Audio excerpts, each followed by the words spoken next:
सभी को नमस्कार। पेंशन के मुद्दे पे ही बात कर रहे थे लगातार हम। पिछली वीडियो थी, काफ़ी लोगों ने सराहा और उस पर बात की। आज मैं जो बात करूंगा वो बड़ी क्रिटिकल बात करूंगा और आज मैं बताऊंगा कि कितने समय के अंदर पेंशन अगर मिलनी होगी तो मिल जाएगी, अदरवाइज फिर ये लंबी लटकने वाली है।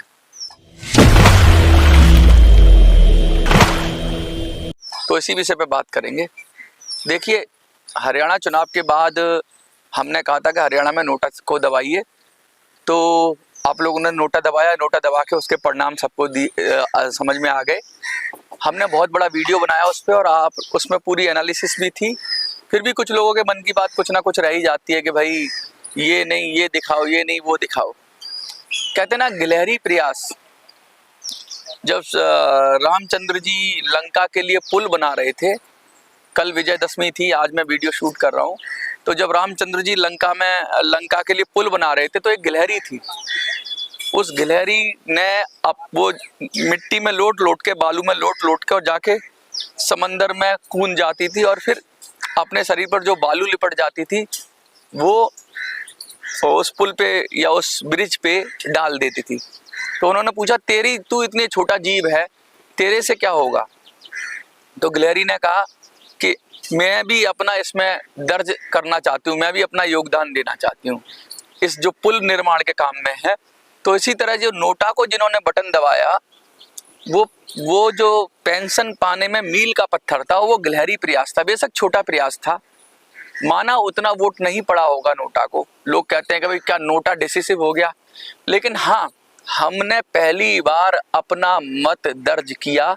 बहुत सारे लोगों ने अपने टैबूज तोड़े। टैबूज का मतलब कोई कांग्रेस वाला होगा, कोई बीजेपी वाला होगा। लोगों ने मुझे व्हाट्सएप लिख के कहा कि हम बीजेपी वाले थे, यहाँ तक कि कमेंट पे भी कहा कि हम बीजेपी वाले थे और हमने नोटा को वोट दिया। इसी तरह कुछ लोगों ने कहा कि हम कांग्रेस वाले थे और हमने नोटा को वोट दिया। तो कहने का मतलब ये है कि हम सब पार्टियों के बंधन से पहले आजाद हो। देखिए, जब तक आपका दिमाग खाली नहीं होगा, नया विचार नहीं आएगा उसके अंदर। दिमाग में पहले से इतना कुछ भरा हुआ है, इतनी आइडियोलॉजीज भरी हुई हैं, जाति धर्म, इस बात पे आप वोट कर रहे हो, तो कहाँ से आपके मन में पेंशन आएगा? आपके मन में तो किसी के लिए घृणा, किसी के लिए प्यार, ये सब चीजें भरी हुई हैं। हम कहते हैं ना तो हमें बीजेपी से कोई घृणा है, ना हमें कांग्रेस से कोई घृणा है, ना हमें बीजेपी से कोई प्यार है, ना हमें कांग्रेस से कोई प्यार है। हमारे लिए सब बराबर है, क्योंकि किसी ने भी हमारा काम नहीं किया है। इस लाइन पे पहले हमें आना है। इस लाइन पे अगर हम आ गए कि हम अपने वोट को स्वतंत्र रूप से किसी भी पुरानी विचारधारा से ग्रसित होकर ना देने की स्थिति में आ गए, तब हम सही तरीके से पेंशन के लिए वोट कर पाएंगे। और उस स्थिति में हरियाणा में कम से कम 10,000 से ज्यादा लोग ऐसे थे जिन्होंने वोट किया।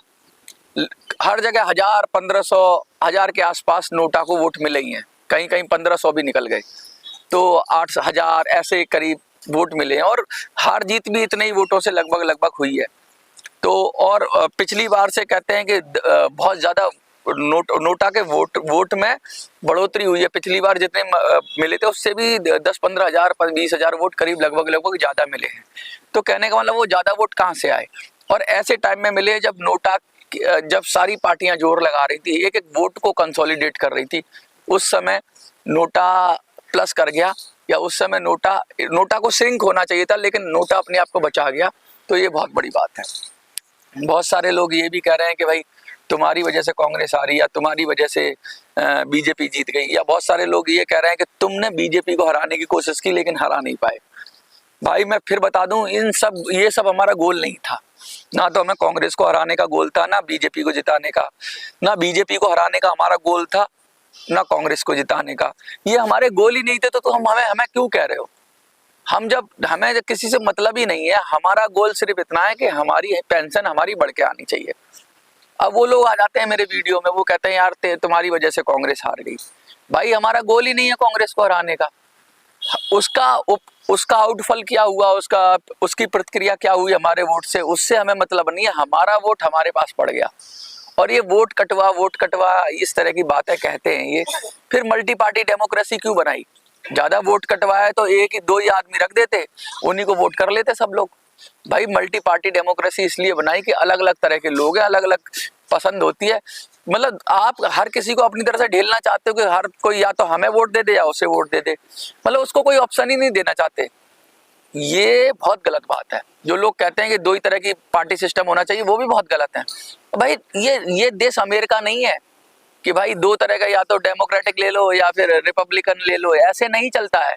ये देश बहुत भाषाओं का, बहुत बहुत सारे मतलब कल्चर का देश है, और बहुत सारी मिक्स कल्चर है, और अलग अलग तरह के लोग हैं, अलग अलग तरह की उनकी ज़रूरत है। इसीलिए बहुत सारा उन्होंने रिसर्च किया, तो multi party democracy is the best option. उसके फायदे हैं, नुकसान भी हैं, लेकिन भाई फायदे बहुत हैं। ये देश बगीचा है, इस पे दो ही तरह के फल नहीं लगेंगे।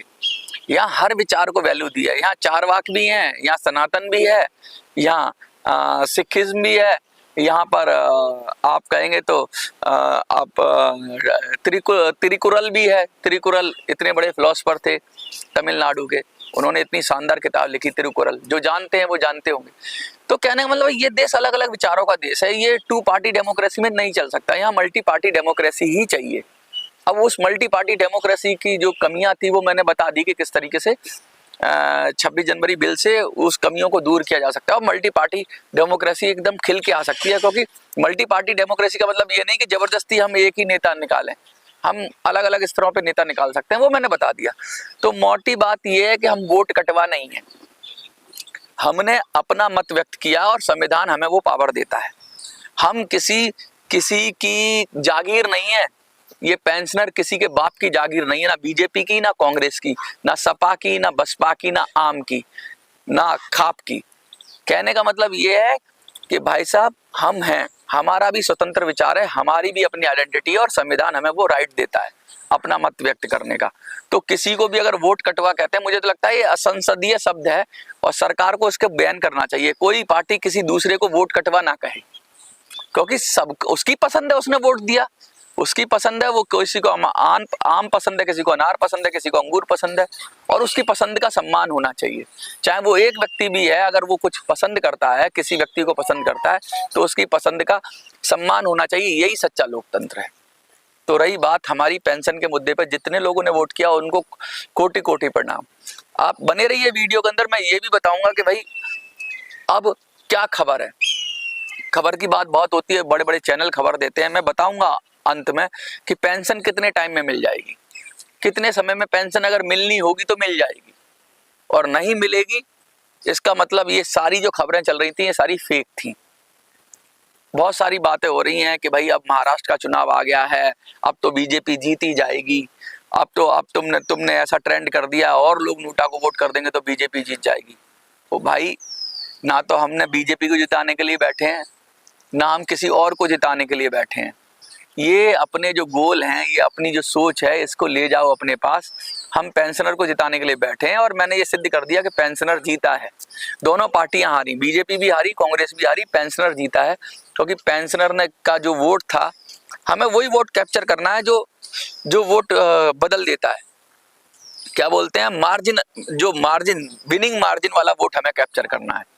वो हमारा वोट था नोटा के लिए। अब मैं आपको एक सूचना देता हूँ, खबर भी बताऊंगा आपकी भाई कितने समय में पेंशन मिल जाएगी। लगातार वीडियो में बने रहिए, मैं बताऊंगा कि कितने समय में पेंशन मिल जाएगी। लेकिन उससे पहले मैं बता दूं आपको कि मैंने कल वीडियो बनाई थी, और वीडियो के बाद बहुत सारे लोगों ने मुझे फ़ोन करने की कोशिश की। मैं उन सबसे कहना चाहता हूँ, भैया फ़ोन मत करो, व्हाट्सएप करो, और व्हाट्सएप पर लिख दो। आप नहीं कर सकते हो, किसी से करवा दो, मैं उसका जवाब दे दूंगा। मैं फ़ोन नहीं उठा सकता, और फ़ोन उठाने के बाद दिक्कत क्या है कि व्हाट्सएप पे फ़ोन कर, जब मैसेज आता है तो मैं उसको जज करके उससे मैं खुद ही बात करूंगा आपसे। अगर मुझे लगता है कि आप, क्योंकि बहुत सारे लोग फ़ोन करते हैं और यही पूछते हैं, रिपीट सा क्वेश्चन पूछते हैं कि भाई कब मिल जाएगी पेंशन, क्या हो गया पेंशन, आप अच्छा वीडियो बनाते हो, ठीक है, आपको हम बहुत पसंद करते हैं।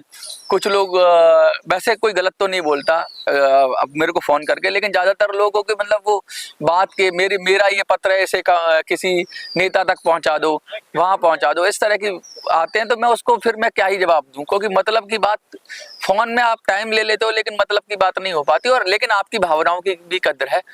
तो मोटी बात यह है कि आप व्हाट्सएप पे एक लाइन लिखोगे तो मुझे पता लग जाएगा कि हम सही ट्रैक पे हैं, तो मैं उसी आदमी से बात करूंगा बाकी लोगों से मैं बात करूंगा, जब हम कभी सार्वजनिक रूप से मिलेंगे तो मैं आपसे 2-4 हो जाऊंगा, लेकिन क्योंकि मेरी भी समय सीमित है और हजारों लाखों लोग देखते हैं और वो सब लोग एकदम अगर फोन करें तो फिर चौक हो जाता है। तो इसलिए मैं बहुत जल्द, और मैं कभी कभी बहुत सारा बिजी भी रहता हूँ, बहुत सारे काम भी है, मुझे अपना जीवन भी चलाना है, आपका भी काम करना है। तो इसलिए मेरे पास वही 24 घंटे हैं। अगर कुछ सेकंड अगर पूरे सबको बांट दूंगा तब भी शायद पूरा ना पड़े। इसलिए बहुत ज़रूरी लोग जो हैं, महत्वपूर्ण लोग हैं, और बहुत ज़रूरी बात कहीं ऐसा ना हो कि इस बात में दब जाए। इसलिए ज़्यादातर बातें आप कमेंट में लिखो, और जो महत्वपूर्ण बातें हैं उसके लिए मैं आपको कॉल करूँगा। मेरे को कुछ लोगों ने मैसेज किया और कहा कि हम चुनाव लड़ सकते हैं अगर हमें सही गाइडेंस मिले। मुंबई से भी कुछ लोग आए, कुछ लोग ठाणे से, कुछ लोगों ने मेरे संपर्क किया और जगह जगह से संपर्क किया। और महाराष्ट्र में जो जो जगह हैं वो तो सब मेरे है, लेकिन ज़्यादा लोग नहीं थे। चार लोग, टोटल 4 लोग, लगभग 4 लोग मतलब तैयार हैं। हमारे को कम से कम चाहिए 50 लोग। तो भैया अगर जब तक 50 नहीं होंगे तो हम ढंग से लड़ नहीं पाएंगे। 50 लोग लड़ने के बाद, और ऐसे लोग चाहिए, जो भी आपने मुझे संपर्क किया आपका धन्यवाद, लेकिन अगर हमें सचमुच कुछ करके दिखाना है तो हमें राजनीति में, पॉलिटिक्स में पेंशनर के मुद्दे को बिल्कुल अपने ढंग से उतारना है, क्योंकि अपने आदमी ही उठा सकते हैं, बाकी आदमी नाटक करते हैं सारे। आपका मुद्दा उठाने की नाटक करते हैं, लेकिन वो दिल से नहीं जुड़े हुए हैं, दिल से वो अपनी पार्टी के साथ जुड़े हुए हैं। आपका मुद्दा उठा के आपका वोट लेने की कोशिश करते हैं, लेकिन जो पेंशनर जाएगा वो आपका मुद्दा उठाएगा तो सरकार पर प्रेशर पड़ेगा। इसीलिए मैं कह रहा था कि महाराष्ट्र फतेह करना था तो हमें अपने लोग जिता के भेजने होंगे। और हम किसी की सरकार, अगर जैसे आप, वो लोग कहते हैं कि एमएलए जिता के क्या हो जाएगा, आपको पता है ना कि नीतीश कुमार और चंद्रबाबू नायडू ने क्या किया। अपने अपने राज्य के लिए बहुत सारी सुविधाएं ले ली, यस केंद्र सरकार को इस हद तक उसके अंदर डाल दिया, प्रेशर के अंदर डाल दिया कि भाई आपको हम समर्थन देंगे। बेशक उनके एमपी थे, लेकिन आपको हम तब समर्थन देंगे जब आप हमारे काम, मतलब का काम करो। तो अगर इतना बड़ा वोट बैंक क्रिएट हो जाएगा तो सरकार को हमेशा डर लगा रहेगा कि भाई अगर ये अभी तो ये कुछ एमएलए आए हैं, ये एमपी भी आ सकते हैं, इसलिए सरकार कोशिश करेगी कि इस वोट बैंक को, और ये आजाद वोट बैंक होगा, ऐसा तो नहीं हमने कोई पॉलिटिकल पार्टी बनाई है। तो बीजेपी को भी समझ में आएगा कि भाई ये आजाद लोग हैं और ये लोग पेंशन के मुद्दे पे आए हैं, इसलिए पेंशन के मुद्दे को रिकॉग्नाइज करो और पेंशन मिल जाएगी। तो इसीलिए मैं कह रहा हूँ कि आप, अगर हम किसी भी तरीके से कोशिश कर लें, नोटा तो हमारे पास लास्ट ऑप्शन है जब हमारे पास कैंडिडेट नहीं होंगे। अगर कैंडिडेट मिल जाए तो हम अपने विजय अभियान को और बड़ा कर सकते हैं, मतलब हम एक कदम और ऊपर बढ़ जाएंगे, पेंशन के करीब पहुंच जाएंगे। हर सीढ़ी से आप पेंशन के करीब पहुंचे हैं। जब आपने 11 लाख की चेतावनी जारी की तो आपने अपनी लड़ाई खुद लड़ना सीखी, नेतागिरी से के चंगुल से बाहर निकल आए। नेतागिरी के चंगुल से ईपीएस 95 के जो मसीहा बने फिर रहे थे उनकी दुकानें बंद करी आपने।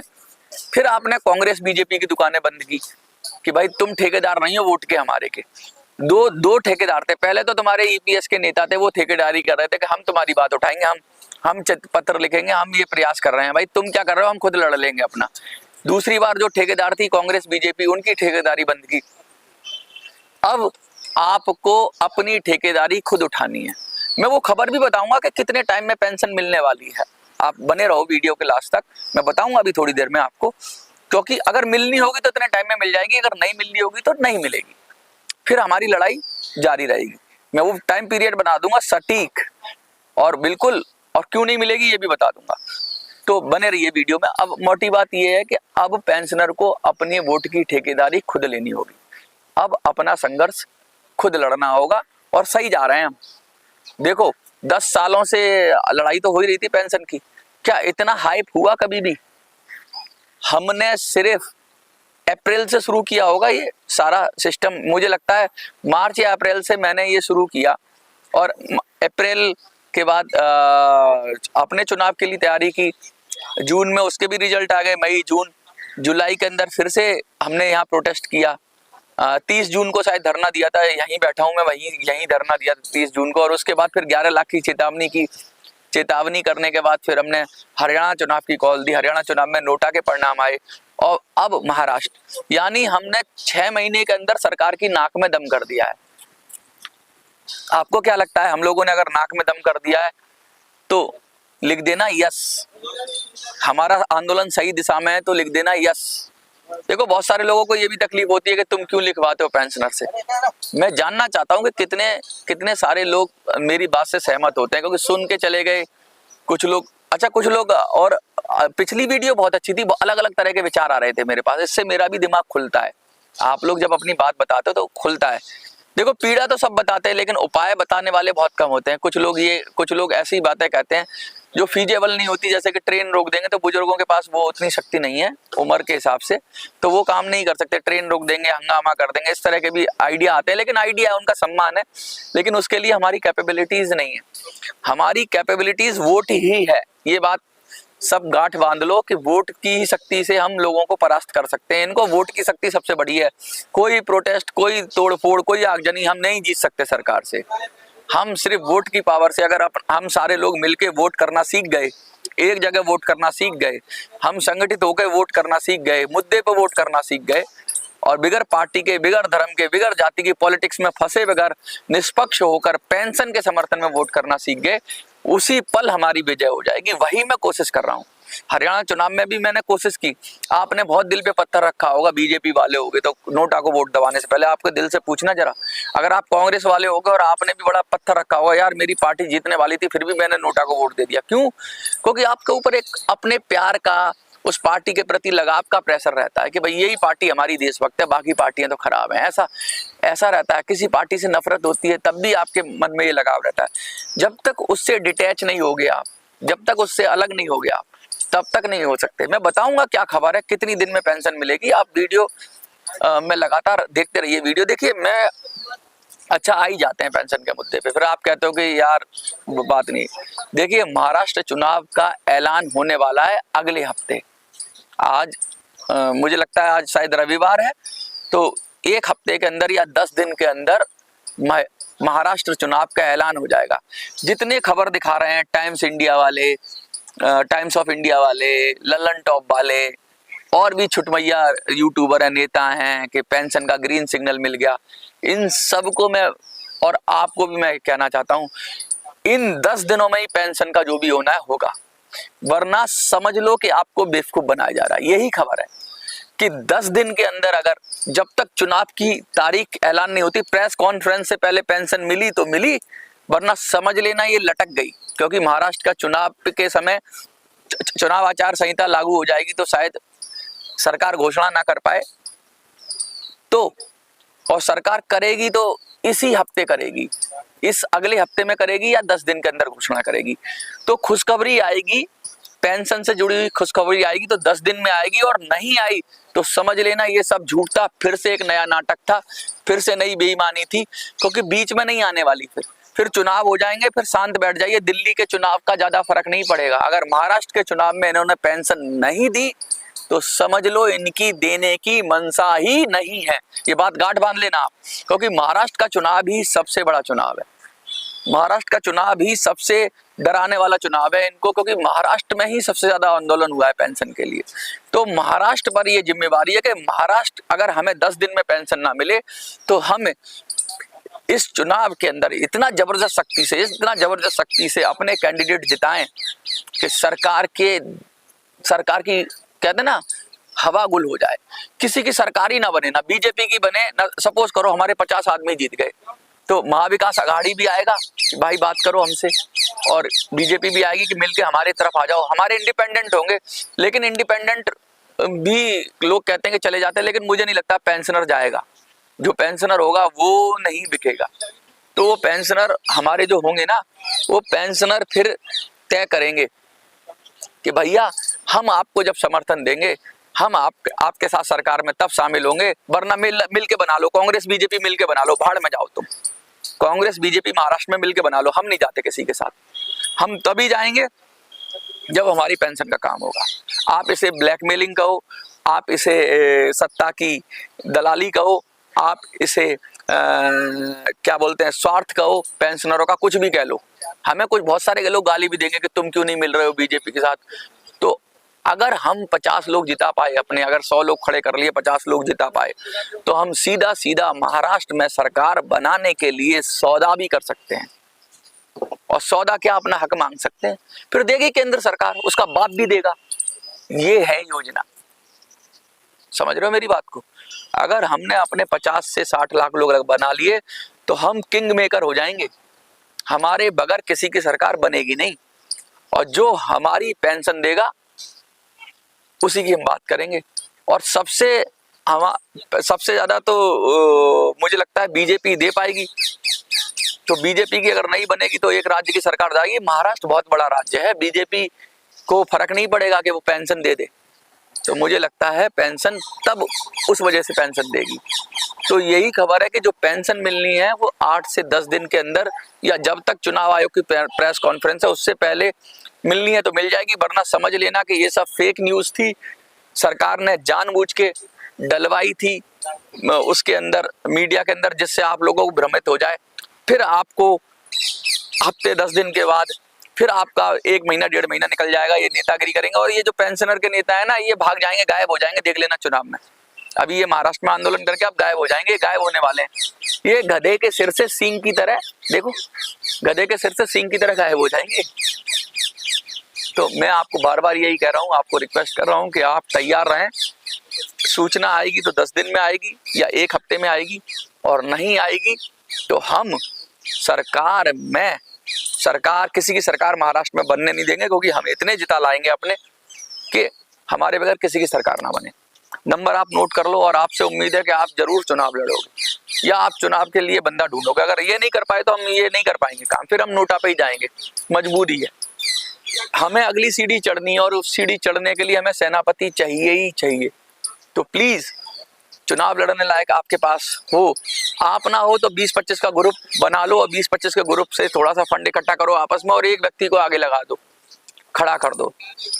कोई ग्रुप है, कोई संगठन है, वो एक उम्मीदवार भी उतारेगा ना, और हम सब कोऑर्डिनेट करके हम सबको अपनी पेंशन का हक लेना है, मिल के लेना है। क्योंकि एक आदमी शायद उतना समर्थ ना हो, कि उसके पास उतना पैसा ना हो, लेकिन उसके पीछे 20 लोग साथ ही हाथ बढ़ाना लग जाएं और उसको आगे खड़ा कर दें, और वो पेंशनर होना चाहिए, वो पेंशनर के मुद्दे से जुड़ा हुआ होना चाहिए। ऐसे मुझे दे दो आदमी। आज मैं आपसे कह रहा हूं कि मुझे 100 आदमी दे दो, 100 आदमी दे दो महाराष्ट्र में। मैं चैलेंज कर रहा हूं, 100 आदमी आपने दे दिए और उनके साथ टीम दे दी, तो मैं और हम सब मिलकर पेंशन का काम करवा लेंगे। और अगर हरियाणा का रिफ्लेक्ट हो गया, बीजेपी के दिल में थोड़ा रहम आ गया, तो क्या पता इन 10 दिनों में ही पेंशन का काम हो जाए। आपको क्या लगता है कमेंट में लिखिए, और यस लिख दीजिए अगर मेरी जो बात मैंने पहले कही थी, अगर उससे सहमत है तो यस लिख दीजिए। जय हिंद, जय भारत, नमस्कार।